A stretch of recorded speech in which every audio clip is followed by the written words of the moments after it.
चलिए, तो मोल प्रभाज्य का एक उदाहरण है जिसमें यहाँ लिखा हुआ है 1 विलियन में जल 25%, एथेनॉल 25% तथा एसिटिक अम्ल 50% है। प्रत्येक घटक के मोल प्रभाज्य की गणना कीजिए, है ना। मोल प्रभाज्य की गणना यहाँ पर आपको करना है। तो मोल प्रभाज्य का भी हमने सूत्र पढ़ा हुआ था। मोल प्रभाज्य का सूत्र क्या होता है, तो अभी मैंने आपको बताया था, है ना। यहाँ पे अगर जैसे हम इसको ए मान ले, इसको बी मान ले और इसको क्या मान ले, सी मान ले, है ना। 3 घटक है, तीनों घटक को हमने ए बी सी मान लिया, ठीक है। ए बी सी मानेंगे तो हमने जैसे हमको यहाँ निकालना है इसका मोल प्रभाज्य, तो हम कैसे करेंगे मोल प्रभाज्य, तो पहले तो मोलों की संख्या निकालना पड़ेगा। और मोलों की संख्या का सूत्र मैंने बताया था, जैसे ए घटक की निकाल रहे तो Na, है ना, Na बराबर क्या हो जाएगा, Na बराबर जैसे मोलों की संख्या निकालना है तो Na बराबर यहाँ पे WA/MA, है ना। मतलब ये सूत्र हो जाएगा। तो Na यहाँ मोलों की संख्या, ये द्रव्यमान यानी जितनी मात्रा दी हुई है, और ये क्या होता है उसका आणविक द्रव्यमान। आणविक द्रव्यमान कैसे निकालते हैं तो मैंने जब भी बताया था, है ना।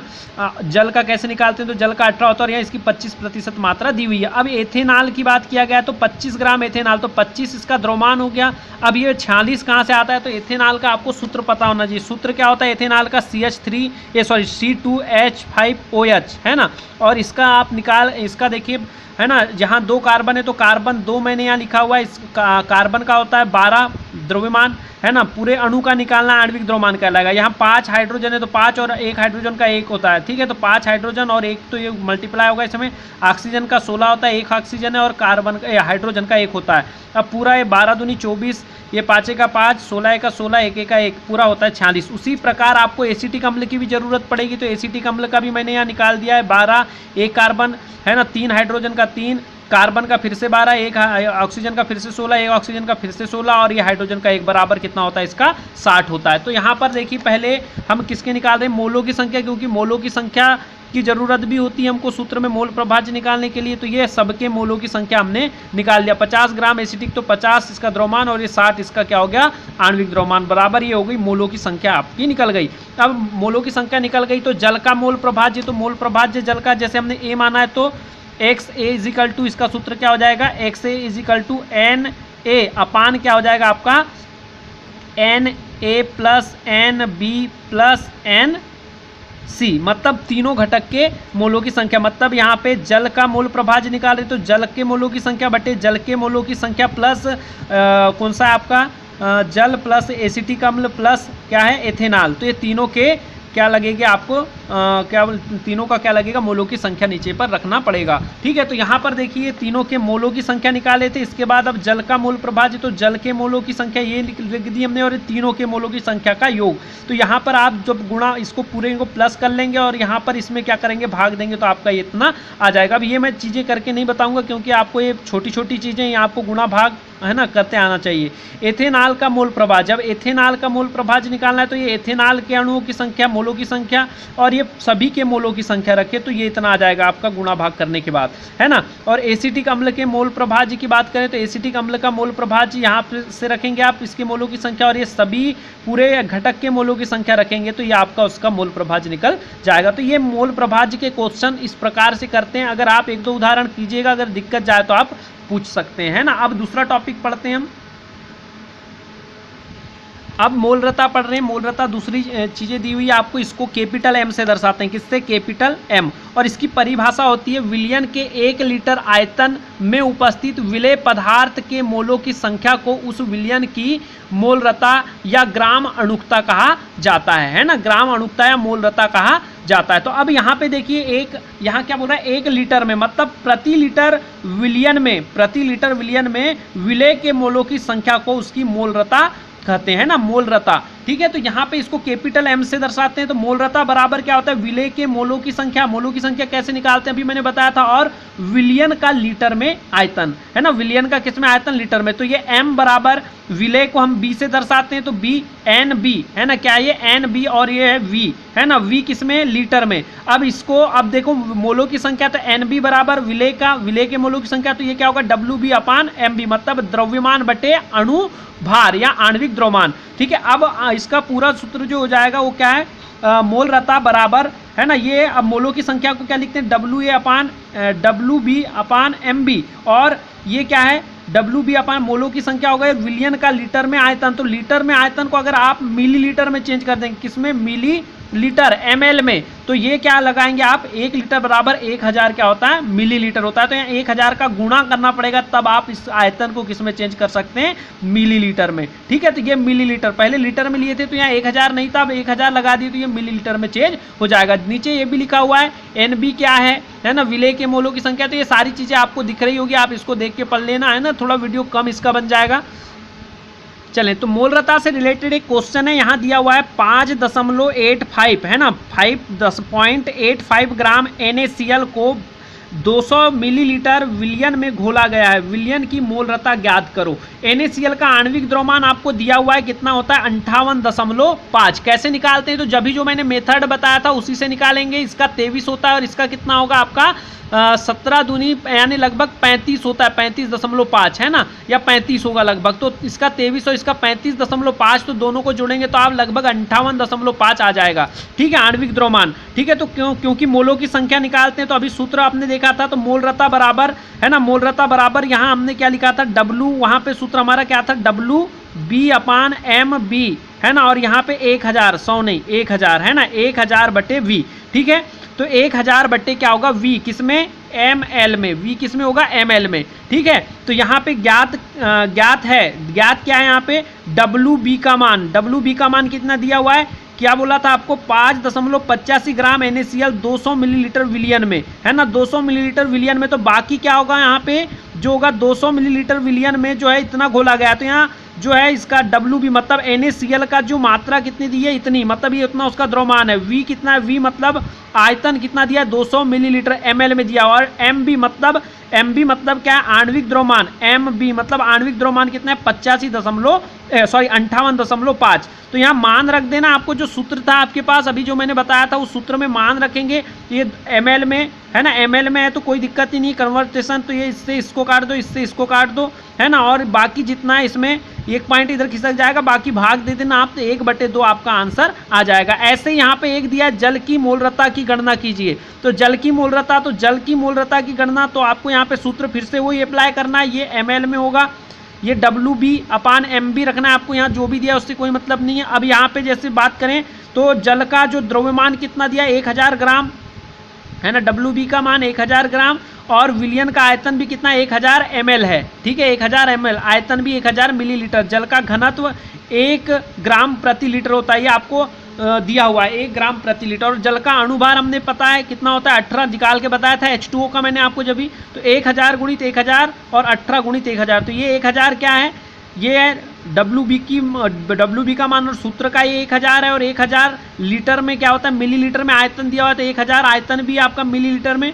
और ये कितना दिया है आपको, 18 उसका आणविक द्रव्यमान। तो ये आपका 55.5 सॉल्व करने पर 55.55 या 55.5 आपका आंसर आ जाएगा। ठीक है, तो इस प्रकार ये 2 क्वेश्चन आपने इसमें देखा। चले, इसके बाद नेक्स्ट टॉपिक है मोललता, है ना, मोललता, इसको स्मॉल m से दर्शाते हैं। तो यहाँ वहाँ परिभाषा क्या थी, विलियन के 1 लीटर में था, है ना, विलियन के 1 लीटर में। और यहाँ क्या है, विलायक के 1000 ग्राम में, विलायक के 1000 ग्राम में घुले विलेय पदार्थ के ग्राम अणुओं की संख्या या मोलों की संख्या, ग्राम अणुओं की संख्या या मोलों की संख्या उस विलियन की मोललता कहलाती है। और इसे स्मॉल m से मोललता, और वो क्या था, मोलरता। ठीक है, तो यहाँ क्या है, विलायक के 1000 ग्राम में घुले विलेय के मोलों की संख्या को उसकी मोललता कहते हैं, है ना। सूत्र होता है, यहाँ पे देखिए सूत्र आपको दिख रहा होगा, मोललता बराबर विलेय के मोलों की संख्या बटे विलायक का द्रव्यमान किसमें, ग्राम में, है ना। अभी ये किलोग्राम में होगा, क्योंकि यहाँ 1000 का गुणा नहीं है, तो आपको अभी किसमें लिखना है, ये किलोग्राम में है, किलोग्राम में, है ना। अब यहाँ पे देखो m बराबर हमने लिख दिया विलेय के मोलों की संख्या NB से जब भी दर्शाया था, और ये W ये क्या हो जाएगा, विलायक का द्रव्यमान किसमें, किलोग्राम में, किसमें, ये भी किलोग्राम में। तो विलायक का द्रव्यमान WA से, क्योंकि A से हमने किसको दर्शाया था, A बराबर कौन होता है आपका, विलायक, और B बराबर क्या होता है, विलेय, है ना, विलेय। ठीक है, तो ये चीज़ें आपको याद होनी चाहिए। इसके बाद यहाँ पे हमने वही रख दिया है अपना NB बराबर, तो जब भी बताया था विलेय के मोलों की संख्या बराबर विलेय का द्रव्यमान बटे विलेय का आणविक द्रव्यमान, है ना। अब यहाँ पे मोललता स्मॉल m बराबर, तो ये मोलों की संख्या WB/WM मोलों की संख्या का सूत्र होता है, ये n का मान रख दिया हमने। इसके बाद ये WA क्या है, ये WA मतलब विलेय का ग्राम में द्रव्यमान अगर लिखेंगे तो यहाँ 1000 का हम लोग को गुणा करना पड़ेगा, क्योंकि 1 किलोग्राम में कितने होते हैं, 1000 ग्राम होते हैं। और ये पूरे मान दिए हुए हैं आपके पास कि M मोललता है, WA विलायक का द्रव्यमान है ना, और किसमें ये ग्राम में है ना, यहाँ पर ग्राम में है, ठीक है, वहाँ किलोग्राम में था। NB बराबर विलेय के मोलों की संख्या, WB बराबर विलायक का द्रव्यमान और NB बराबर विलायक का आणविक द्रव्यमान होता है ना, MB बराबर, ठीक है। अब इसके बाद आगे की ओर बढ़ते हैं। इसके अब ये मोलरता का क्वेश्चन है ना, मोललता का, सॉरी है ना, मोलरता पहले पढ़ ली थी, मोललता का। तो ये क्वेश्चन है 500 ग्राम जल में है ना, ग्राम जल में 4 ग्राम NaOH घुला हो तो विलयन की मोललता ज्ञात कीजिए, है ना। तो यहाँ सूत्र वही है आपका, यहाँ पे WB और यहाँ पे क्या रहेगा, MB रहेगा, है ना, यहाँ पे क्या रहेगा, MB और ये WA रहेगा। WA क्या है, विलायक का द्रव्यमान, ठीक है। तो यहाँ WB जो आपको दिया था 500 ग्राम जल में, तो जल क्या है यहाँ, विलायक है ना, 500 ग्राम जल है ना, 500 ग्राम जल में 4 ग्राम, तो 4 ग्राम मतलब ये WB विलेय है ना। आपको ये विलेय और विलायक पहले पहचान लेना। WB बराबर 4 ग्राम है ना, WA का मान दिया है 500 ग्राम और WB का मान आपको निकालना, MB का मान आपको निकालना पड़ेगा। तो NaOH है ना, आपके पास क्या है, NaOH। तो NaOH का मैं यहाँ निकाल के बता दे रहा हूँ आपको, NaOH, ठीक है, NaOH। तो NaOH तो यहाँ Na सोडियम का 23 और इसका ऑक्सीजन का 16 और इसका 1, तो ये हो जाता है पूरा 40। कितना हो जाता है, 40, ठीक है। तो यहाँ पे दिया हुआ है 40 होता है और यहाँ फिर पूरे मान आपने रख दिए और मान रखने के बाद आपको क्या करना है, इसको सॉल्व कर लेना है। सॉल्व करते आपको बनता होकर आंसर आ जाएगा 1/5 है ना। मैं सॉल्व करके भी बताता पर यहाँ ऐसा टाइम कम है।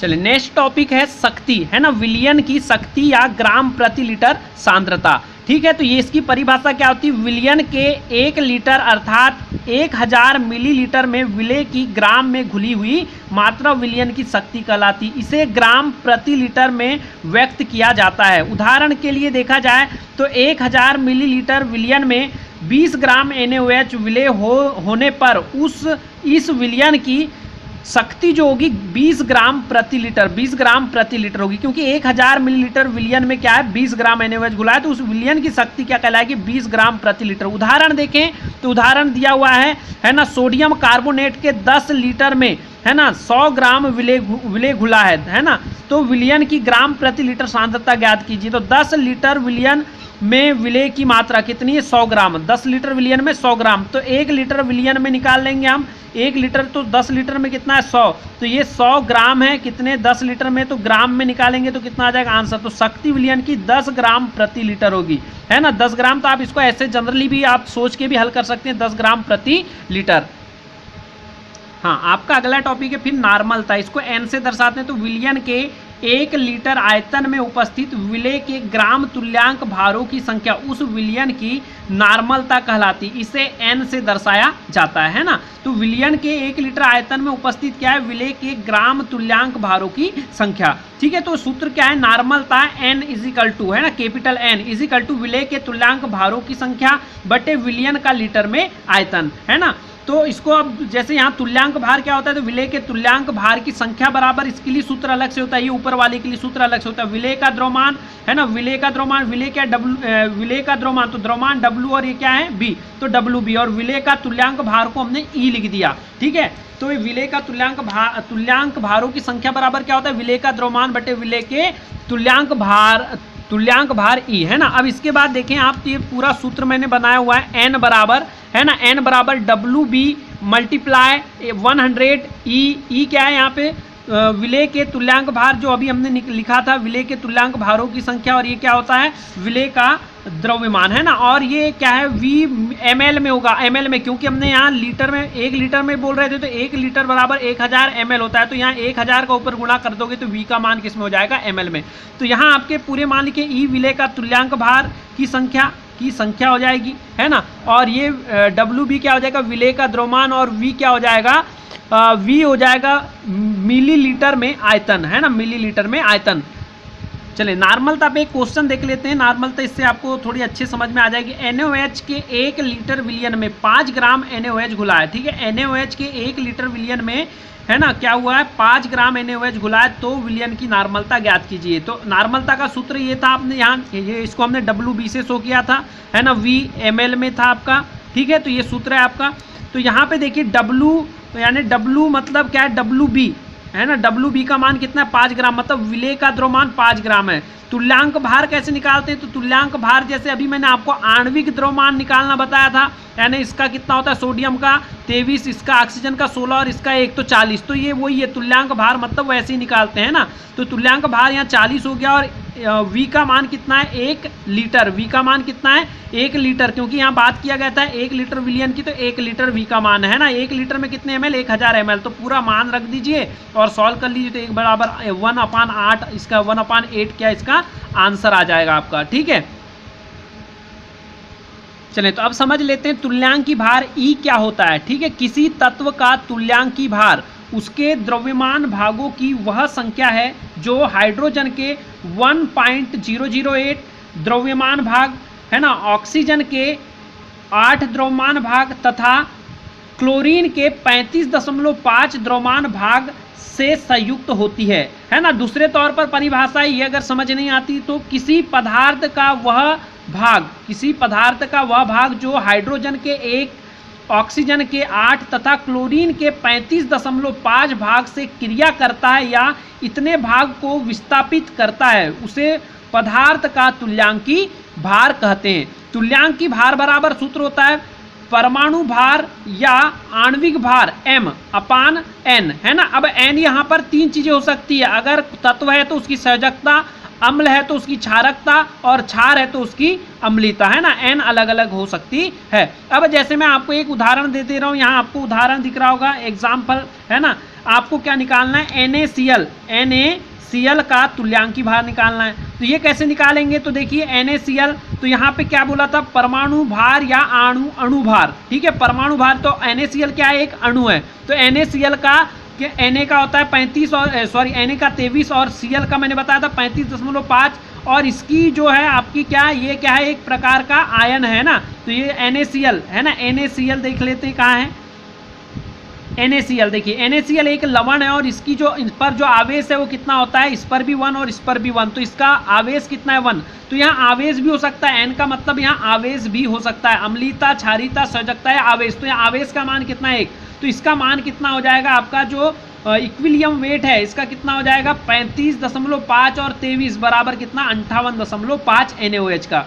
सोडियम का इक्विलियम वेट है ना, सोडियम का इक्विलियम वेट कितना होगा, तो सोडियम बोल रहा हूँ कैल्शियम, है ना, कैल्शियम का इक्विलियम वेट, तो कैल्शियम का कितना होगा, तो कैल्शियम का होता है 40, इसका परमाणु भार है ना, परमाणु भार इसका कितना होता है 40, और परमाणु भार अगर 40 होता है तो नीचे N का मान रखना होगा, तो N का मान इसकी यहाँ ये क्या है एक तत्व की क्या होती है संयोजकता, तो कैल्शियम की संयोजकता 2 होती है, इसके पहले मैंने पढ़ाया था, तो यहाँ पर है ना इसको डिवाइड करेंगे तो कितना हो जाएगा 20, है ना। इसी प्रकार H2SO4, तो H2SO4 एक अम्ल है, तो अम्ल की क्या होगी क्षारकता, तो यहाँ H2 तो मतलब 2 हाइड्रोजन का 2 है ना, सल्फर का 32 और कितना ऑक्सीजन का कितना होता है 4, ऑक्सीजन का 16, तो ये मिला के पूरा कितना होगा 98 और 98 और इसका आप देखेंगे इसकी क्षारकता कितनी होती है, तो क्षारकता यहाँ अम्ल में क्या होता है जितने हाइड्रोजन जुड़े होते हैं उतनी क्षारकता होती है, तो यहाँ 2 हाइड्रोजन तो 2 क्षारकता इसकी, तो 98/2 बराबर कितना आ जाएगा आपका 49, है ना।